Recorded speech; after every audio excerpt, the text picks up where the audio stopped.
जी हां, शुद्धिकरण, यह शब्द आजकल काफी चर्चा में है।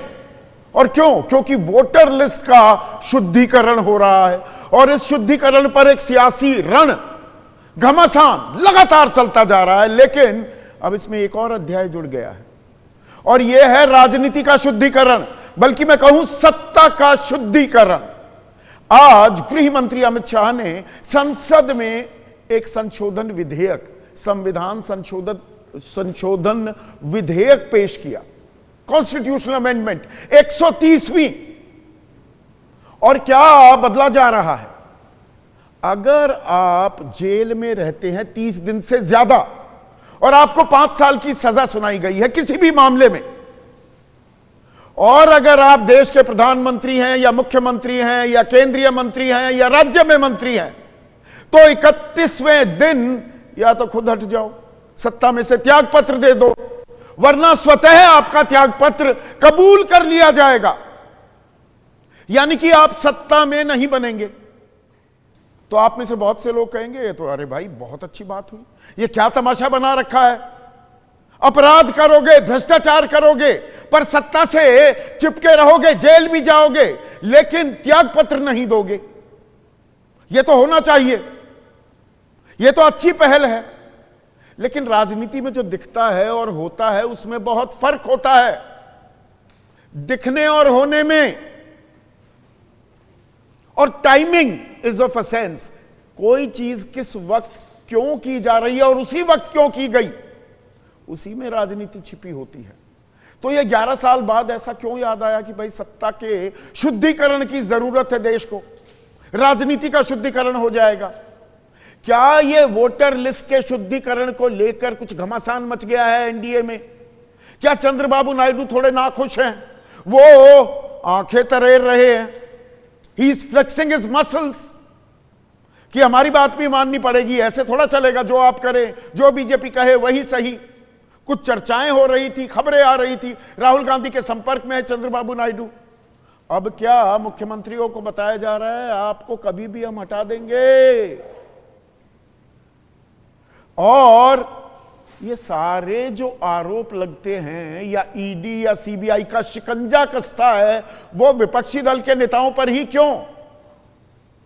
वो 96% विपक्षी दल के नेता हैं, ये आंकड़ा मैं कई बार आपको बता चुका हूं। तो उसकी तैयारी हो रही है और केंद्र किसी भी राज्य के मुख्यमंत्री को क्या हटा सकता है? केंद्रीय एजेंसियां वहां चली जाएं तो हमारे संघीय ढांचे का क्या होगा? तो यहां सवालों की एक लंबी फेहरिस्त शुरू हो जाती है। राजनीति भी शुरू हो गई है। लिस्ट के शुद्धिकरण के बाद अब बारी आ गई है सत्ता के शुद्धिकरण की। जी हां, आपने सही सुना, आज देश के गृह मंत्री अमित शाह ने 130वां संविधान संशोधन विधेयक पेश किया संसद में। और इसके मूल में क्या है कि देखिए, लोग सत्ता से ऐसे चिपक जाते हैं और उसका दुरुपयोग भी करते हैं, उसका बेजा इस्तेमाल किया जाता है, बावजूद इसके कि आप पर आरोप लग जाएं भ्रष्टाचार के या और संगीन आरोप हों, आपको सजा भी सुना दी जाए, 5 साल की सजा सुना दी गई, जेल में आप बैठे हैं, जेल से आप कैबिनेट मीटिंग कर नहीं सकते, कोई फैसले ले नहीं सकते, लेकिन फिर भी बने रहते हैं, मुख्यमंत्री बने हुए हैं या मंत्री बने हुए हैं। यह हास्यास्पद हो जाता है, लोकतंत्र इससे कमजोर होता है। तो अब सरकार ने मन बना लिया है कि 30 दिन अगर आप जेल में रह चुके हैं और 5 साल की सजा सुनाई गई है या उससे ज्यादा की किसी भी जुर्म को लेकर, तो आपको त्याग पत्र देना ही होगा।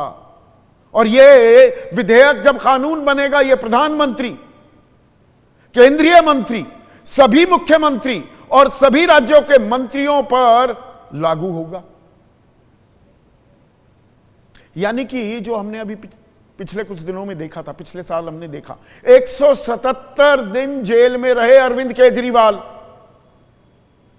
आरोप भ्रष्टाचार के थे, लेकिन बाद में बेल मिली।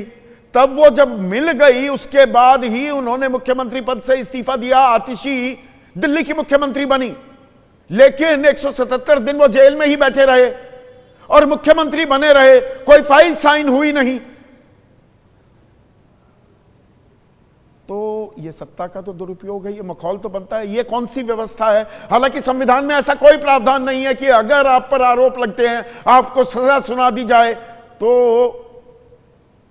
आपको त्यागपत्र देना जरूरी होगा, लाजमी हो जाएगा। अब इसके पीछे वजह भी समझनी होगी। भाई, हमारे संविधान के जो निर्माता थे, जब उन्होंने इतना बड़ा संविधान बना दिया, हर चीज पर बारीक निगाह डाली, और 129 संशोधन विधेयक पेश हो चुके हैं इस देश में, इतनी बार संशोधन हो चुका है, तो ये 130वें पर ही नंबर सत्ता के शुद्धिकरण का क्यों आया? क्योंकि दुरुपयोग भी तो होने की आशंका लगातार बनी रहती है। भाई, अरविंद केजरीवाल पर आरोप साबित तो नहीं हुए। ए राजा मंत्री थे यूपीए सरकार में, आरोप लगे भ्रष्टाचार के, जेल में भी रहना पड़ा। 1.5-2 साल वो जेल में रहे, इस्तीफा दे दिया था, बाद में क्लीन चिट मिल गई। तो भाई, ना हींग लगी, ना फटकरी, ना पैसा खाया था, ना कुछ और किया था, पर रंग चोखा नहीं आया, रंग बिल्कुल काला पड़ गया। आपको सत्ता से विदाई हो गई।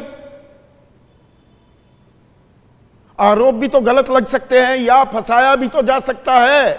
विपक्ष इस बात को लेकर लगातार मुखर रहा है पिछले कुछ सालों से कि भाई सीबीआई हो या ईडी हो, इनका शिकंजा, तथाकथित शिकंजा, सीबीआई जो पिंजड़े का तोता सुप्रीम कोर्ट ने बताया था, वो अपने सरकारी आकाओं के इशारे पर सिर्फ विपक्ष पर कार्रवाई करता दिखाई दे रहा है। एक तरफा कार्रवाई हो रही है।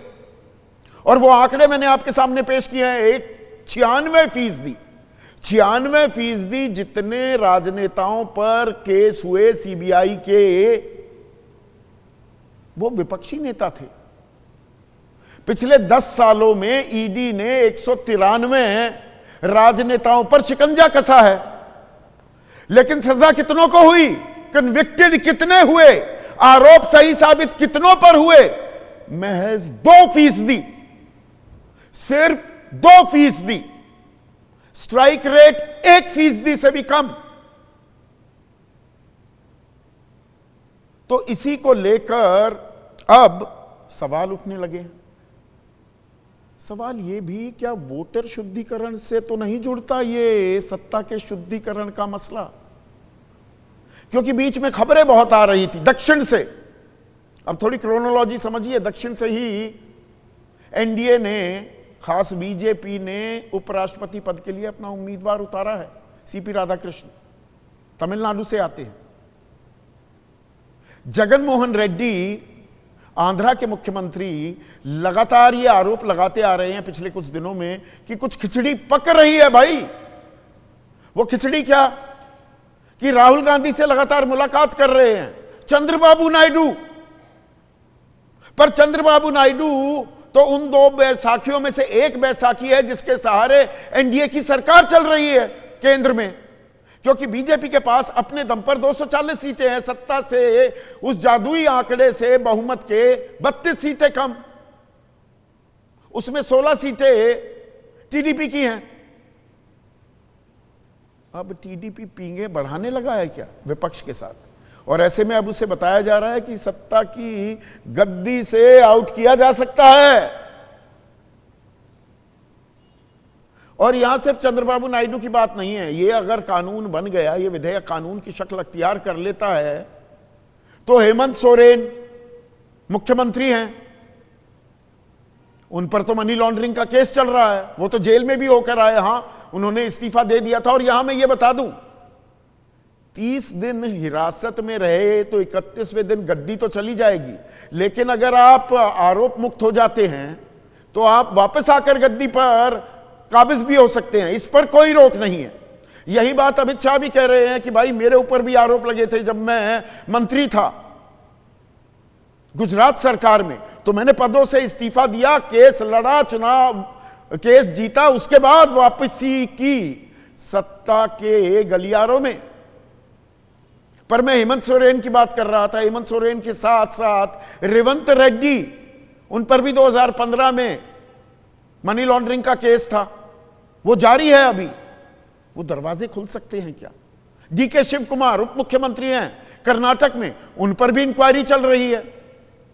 तेजस्वी यादव, अब अगर, बहुत बड़ा अगर है, बिहार में वो मुख्यमंत्री बन जाते हैं, सत्ता आ जाती है महागठबंधन की, उन पर 11 आपराधिक मामले दर्ज हैं, तो ये दरवाजे फिर से खुल जाएंगे क्या? और निचली अदालत में आपने देखा है किस तरह से आपको सूली पर टंगा दिया जाता है, लटका दिया जाता है, बाद में चाहे मामला उस पर रोक भी लग जाए या फैसला पलट दिया जाए सर्वोच्च अदालत में। भाई राहुल गांधी को निचली अदालत ने 2 साल से ऊपर की सजा दे दी, 2 साल से कम होती सांसदी नहीं जाती, तो सांसदी गई, लेकिन उसे बहाल किया सुप्रीम कोर्ट ने। तो यहां अदालत को कौन रोकेगा? और सजा सुना दी गई और आपको जेल हो गई, आप गए बाहर, और वो मामला सालों साल चलता आया। 4.5 करोड़ से ज्यादा मामले इस वक्त भारतीय अदालतों में लंबित हैं, सालों साल गुजर जाते हैं फैसला आते आते। तो तब तक आदमी राजनीतिक वनवास ही काटेगा क्या? तो शुद्धिकरण अपने आप में कागज में पहली निगाह में लगता है बहुत अच्छी चीज है, नैतिकता नाम की तो चीज ही खत्म हो गई है राजनीति से। वो दौर चला गया कि लाल बहादुर शास्त्री, एक रेल हादसा हो जाता है तो इस्तीफा दे देते हैं। पुराने जमाने की, गुजरे जमाने की बात लगती है वो, नई पीढ़ी को तो याद भी नहीं होगा। अब तो देश के रक्षा मंत्री कहते हैं कि ये कोई यूपीए की सरकार थोड़ा है, एनडीए की सरकार है, यहां हम इस्तीफे नहीं देते। पर इस्तीफे ले लिए जाएंगे क्या? यहां पर संघीय ढांचे का भी सवाल आ जाता है। भाई राज्य में, अब बिहार में है तो बिहार की जनता चुनेगी ना कि कौन मुख्यमंत्री है। तो केंद्र में सरकार थोड़ा तय करेगी कि मुख्यमंत्री को हम हटा सकते हैं या उसे खुद हटना पड़ जाएगा। केंद्रीय एजेंसियों ने केस डाला, 5 साल की सजा किसी निचली अदालत ने सुना दी, जेल में आप 30 दिन रहे, गए बाहर। ये तो राज्य की जनता ने जो अपना मताधिकार इस्तेमाल किया, अपना जो विवेक इस्तेमाल किया, वोट का अख्तियार जो उन्होंने बटन दबाकर किया, क्या उसका अपमान नहीं हो रहा है? इसी बात को उठा रही हैं ममता बनर्जी। वो कह रही हैं कि यह संशोधन विधेयक सुपर इमरजेंसी से भी आगे का कदम है, न्याय व्यवस्था कमजोर कर one man one party one government system की तैयारी हो रही है। राहुल गांधी कह रहे हैं जैसे पुराने जमाने में राजा किसी को भी उसके पद से हटा देते थे, कुछ वैसा ही बीजेपी चाहती है, ये लोकतंत्र को नहीं मानते। मनोज झा कह रहे हैं अभियोग या अभियुक्त बल्कि मैं कहूं और दोषी का फर्क मिट गया है। भाई आप पर आरोप ही लगे ना, गलत भी हो सकते हैं। 30 दिन जेल में गए तो सत्ता भी गई। और ये सिर्फ मुख्यमंत्री, प्रधानमंत्री, केंद्रीय मंत्री, राज्य मंत्रियों पर ही क्यों? फिर तो किसी सरकारी कर्मचारी पर भी वही 30 दिन से ऊपर की जेल हो गई, उसकी नौकरी खा जाओ। निजी नौकरी में भी ये तो किसी पर भी लागू होना चाहिए। फिर जो 30 दिन से ज्यादा का गया, जिस पद पर है उससे हटा दो उसे। पर इसका दूसरा पक्ष भी है। प्रशांत किशोर, जनसुराज पार्टी आजकल चुनावी बयार में तैरने की कोशिश कर रहे हैं पहली बार।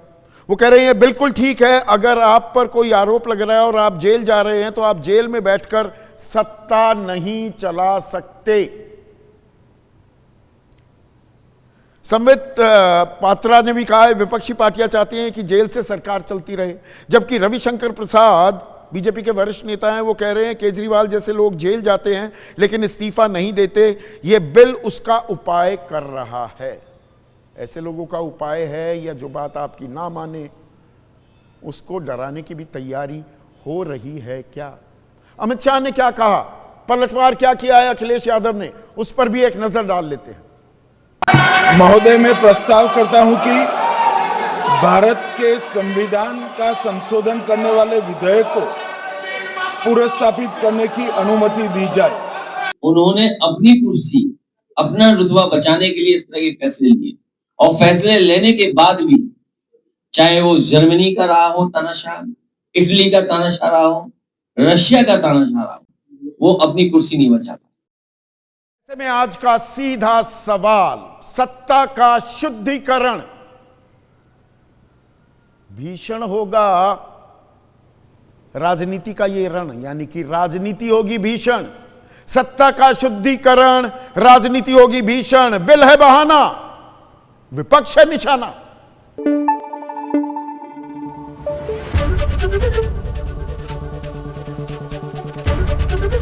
एबीपी न्यूज आपको रखे आगे।